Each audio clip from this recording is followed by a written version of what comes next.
Hey guys, welcome back to my YouTube channel वायनेट health. दोस्तों, सर्दियों के मौसम में अक्सर जुखाम, खांसी और बुखार जैसी मौसमी बीमारियां परेशान करती हैं। इन बीमारियों का कारण है शरीर कमजोर और इम्यूनिटी यानी कि रोग प्रतिरोधक क्षमता का कमजोर होना। इन सभी से बचने के लिए हमें अपनी इम्यूनिटी को मजबूत रखना चाहिए।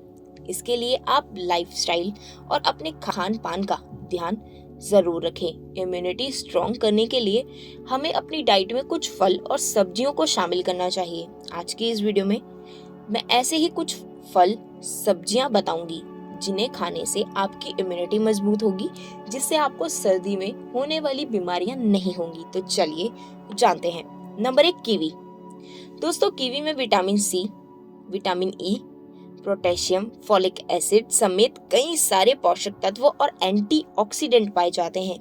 इम्यूनिटी को मजबूत करने के लिए कीवी काफी मददगार होती है। सर्दियों में अपनी डाइट में कीवी जरूर शामिल करें।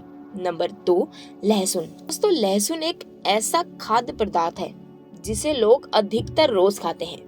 इसके सेवन से शरीर को कई सारे कमाल के फायदे होते हैं। लहसुन में एंटीऑक्सीडेंट और एंटी इन्फ्लामेटरी गुण पाए जाते हैं जो इम्यूनिटी को मजबूत करने में कारगर साबित होते हैं।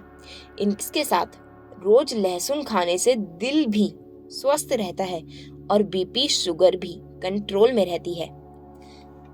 नंबर 3, पालक।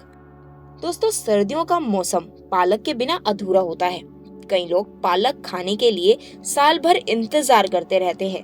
पालक में vitamin A, vitamin C, vitamin K, iron, folate समेत कई सारे पोषक तत्व पर्याप्त मात्रा में पाए जाते हैं। इम्यूनिटी मजबूत करने के लिए आप सर्दियों में डाइट में पालक को जरूर शामिल करें। Number 4, broccoli.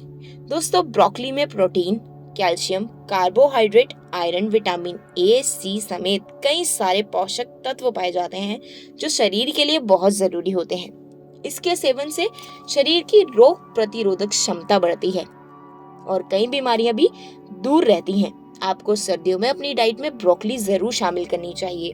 तो दोस्तों, ये थी मेरी आज की वीडियो। उम्मीद करती हूँ मेरी ये जानकारी आपको पसंद आई होगी।